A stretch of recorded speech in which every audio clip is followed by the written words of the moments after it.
welcome to season 2 of Black Coffee Talk Show. We are here at the Front Deck Bar in legendary 3rd Ward, Houston, Texas. I'm Melanie Howard. I'm Tiffany O. And I'm Isis Alanis. And here our topics are hot. Our opinions are strong. And our objective is to wake that ass up. Today we are talking about three-way relationships. Isis?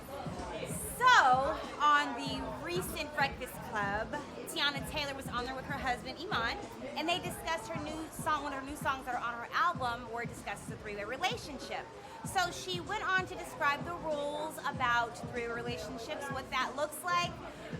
And so one of the things she brought up that I found fascinating was the process of that. So she finds the woman, she brings her in the house, they do what they do, and she chucks deuces. There's no lingering, there's no hanging around, and she does it for the experience with her husband. So what are your thoughts on that? To be honest with you. Well, let me just say, to each his own, but my thoughts on that, I think I always remember the movie Pandora's Box, and that doesn't necessarily have to be everyone's ending. I'm definitely all for what makes you happy, but Tiffany O, I'm a bit too territorial for that. And not to mention, for me, I would definitely have questions because I don't know if I'm reserved enough to be able to watch somebody I deeply love please someone in a way that I want to be exclusive for me. But, shouts out Teyana, y'all do y'all thing. I'm going to have to agree with Tiffany on that. I don't want to see someone that I'm deeply in love with who we connect on such an intimate level, be intimate with someone else that actually breaks the bond. Right. It doesn't actually help keep the bond.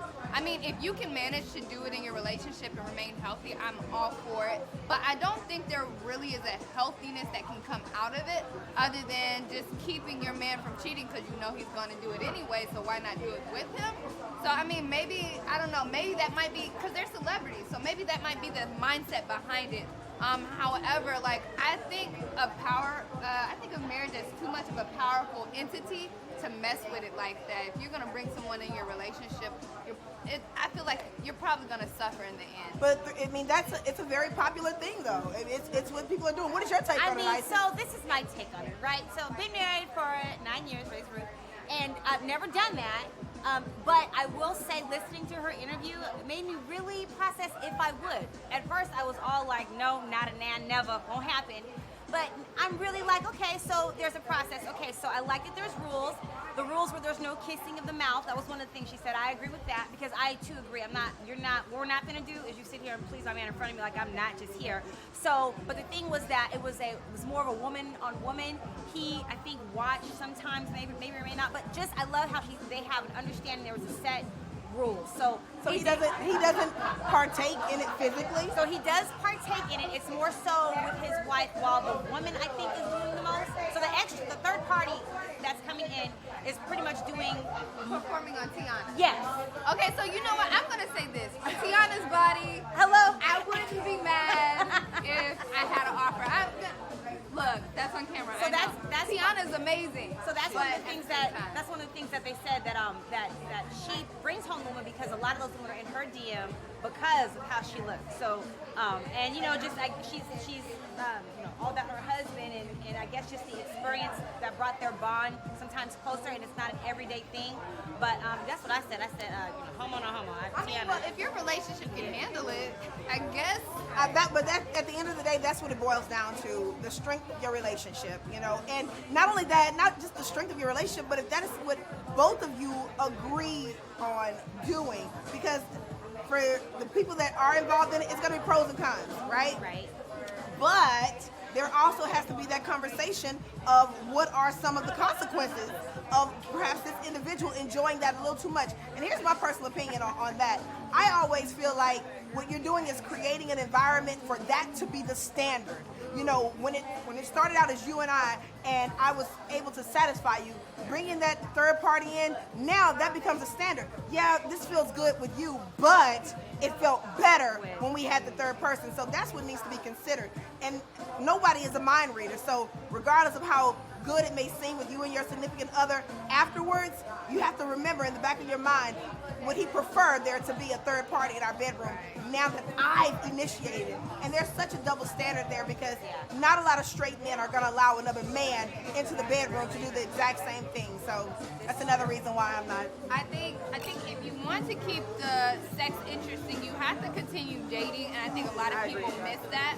And so they feel the need to involve this spontaneity of exploring their sexuality in a way that crosses, to me, honestly, major boundaries, major lines, because like you're now crossing over from, you know, marital sex with your husband to homosexuality and all these other things. And I mean, that's a bit deep, and it's nothing wrong if you want to be homosexual, great, but you know, you're starting to involve things that you may not be ready for, especially if you're not preparing yourself for how this can go. There's just a lot of potential for other things. It really is. It Most, really is. and for the most part, connection. Period. You know, what if your guy says, "Hey, babe, can you call that other girl over?" Well, there's a reason why he's saying not her, but the other one, because he enjoyed something particularly about that one that you alone cannot give him, obviously. You know what's a good example of this? Paula Patton and Robin Thicke did this same thing, and they are divorced. Not just them. Toya Wright gave her husband the pass. What was it called? Oh, the hall pass, Yeah. which to me is essentially the same thing, consenting to your significant other going out and having a good time. Yeah, so again, one of my rules, if I ever chose to do that, would be out of the country somewhere. Oh, well then, that's no different. exchanging phone numbers. But that changes the Ain't rule. no That changes the videotaping. rules. Ain't That no means extra. Well, but that means that it's just- still on the table, though. It's still an option. Well, You can still it means that he just can't. He can't ask for her again, but he can definitely ask for the experience. But here's the question: what if you're not around and your husband is like? This is what I want to know, though. If you're not around and you've allowed this to go on, and your husband's all like, well, out of town by himself, and decides, well, I need some, so let me go out and get some. I'm sure my wife wouldn't mind. Oh yeah, no. So that's again rule number 2. This is only a 3 situation. There's no going when you're on your own. There's none of that. That's the trust in our relationship, right? The other thing that you mentioned, one of the rules were there won't be any repeat people. There won't be any of that. We'll be out of the country. It would be an understanding on both ends. And that's if we ever decided to do that. But I mean, at first I was all about the no. Now I'm like, Tiana, I think she's interested. maybe it's just Tiana. Maybe it's that. I don't know. Well, you guys, if you're interested in three-way relationships, talk that up with your spouse. We've got to go. If you want to comment, please leave a comment below. Thank you so much for watching Black Coffee Talk Show. We'll see you next time. Bye.